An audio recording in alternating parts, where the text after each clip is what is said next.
अस्सलाम वालेकुम। कैसे हैं आप सब? उम्मीद है अल्लाह के हुक्म और करम से ठीक होंगे। अल्लाह ताला हम सबको ईमान की बेहतरीन से बेहतरीन में रखे और हम तक आने वाले हर शर को अच्छाई में बदल दे। और हमारी आज की बात है, ज़िंदगी में एक ऐसा वक्त आता है जब इंसान कहता है कि अब सारे दरवाज़े बंद हो चुके हैं, क्या होगा। मायूस हो जाते हैं और मायूसी कुफ़र हैं।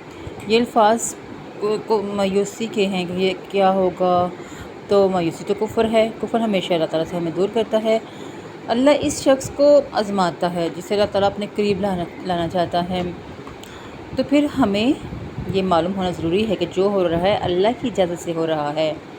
अल्लाह ताला हमेशा आज़माइश के बाद, आज़माइश के वक़्त, सब्र के बाद हर चीज़ से नवाजते हैं।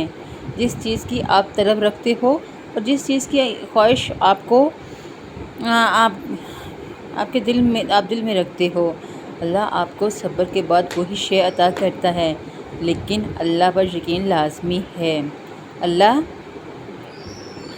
अपने बंदे से बहुत खुश होता है जो इसके कामों पर यकीन रखता है और जिसे ये मालूम हो कि हर आज़माइश के बाद ही बुलंद मुकाम हासिल होगा। अल्लाह की रहमत से मायूस ना हो। अल्लाह हमें देख रहे हैं और सुन भी रहे हैं।